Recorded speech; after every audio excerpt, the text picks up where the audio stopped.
The deepest hole that's ever been drilled in the history of mankind to date, even with today's technology, 8 miles. If you want to say this is what the first 8 miles looks like, I will believe you, because they can show me the hole. This goes 8 miles down, okay? It goes 8 miles down. That's how thick is the plane that we live on? It's at least 8 miles, because they've drilled down that far, but they can't go any farther. It doesn't work. So it's speculation. With a sphere of 4,000 miles radius being spun round once every 24 hours, a little bit of calculations will show that that person there is being spun round at about 1,000 miles an hour, and it doesn't know it. I mean, this is obvious nonsense. The stage was set for one of the most important events in the history of physics, the Michelson-Morley experiment. The experiment failed to detect the Earth moving in or against the ether. The problem was serious. Although various solutions were advanced, in the end, science was faced with a choice. Either discard the ether or admit that the Earth wasn't orbiting the sun.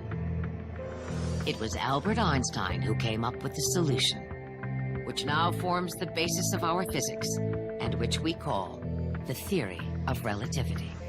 Einstein eliminated the ether as the cause and said that it was simply a principle of nature, that when objects move through empty space, they contract in length, they decrease in the time traveled, and their mass increases, all by the same proportion. Hence, in order to maintain the Copernican principle, the length, time, and mass of moving objects were altered.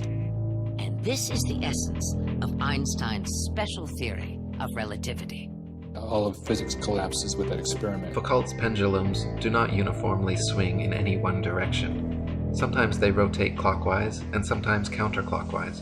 Sometimes they fail to rotate, and sometimes they rotate far too much. Scientists who have repeated variations of the experiment have conceded time and again that, quote, it was difficult to avoid giving the pendulum some slight lateral bias at starting. The behavior of the pendulum actually depends on 1. The initial force beginning its swing, and 2. The ball and socket joint used, which most readily facilitates circular motion over any other. The supposed rotation of the Earth is completely inconsequential and irrelevant to the pendulum's swing.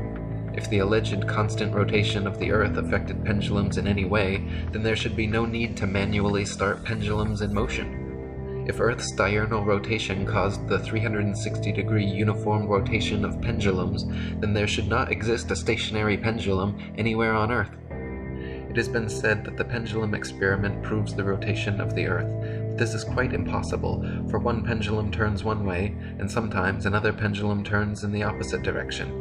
Now we ask, does the Earth rotate in opposite directions at different places at one and the same time? We should like to know. Perhaps the experimenters will kindly enlighten us on this point. There's all kinds of evidence for the phenomenon of what's called continental drift. This means that the continents are able to move as if they're floating on a fluid. Now, if the Earth is spherical, if it's spinning, anybody knows that if this is spinning very, very, very fast like that the continents should all be located at the equator, because centrifugal force would move the continents from the poles to the middle. The Coriolis effect is often said to cause sinks and toilet bowls in the northern hemisphere to drain spinning in one direction, while in the southern hemisphere causing them to spin the opposite way, thus providing proof of the spinning ball Earth. Once again, however, just like Foucault's pendulums spinning either which way, sinks and toilets in the northern and southern hemisphere do not constantly spin in any one direction. Sinks and toilets in the very same household are often found to spin in opposite directions, depending entirely upon the shape of the basin and the angle of the water's entry, not the supposed rotation of the Earth. Jennifer Horton wrote, While the premise makes sense that the Earth's eastward spin would cause the water in a toilet bowl to spin as well, in reality, the force and speed at which the water enters and leaves the receptacle is much too great to be influenced by something as minuscule as a single 360-degree turn over the span of a day. When all is said and done, the Coriolis effect plays no larger a role in toilet flushes than it does in the revolution of CDs in your stereo. The things that really determine the direction in which water leaves your toilet or sink are the shape of the bowl and the angle at which the liquid initially enters the bowl. The Coriolis effect is also said to affect bullet trajectories and weather patterns as well, supposedly causing most storms in the northern hemisphere to rotate counterclockwise and most storms in the southern hemisphere to rotate clockwise, to cause bullets from long-range guns to tend towards the right of the target in the northern hemisphere and to the left in the southern hemisphere. Again, however, the same problems remain. Not every bullet and not every storm consistently displays the behavior and therefore cannot reasonably be used as proof of anything. They got us to ridicule it, and that was the genius in their whole plan. If you ridicule something socially, it's ridiculous, so I'm not going to look into it.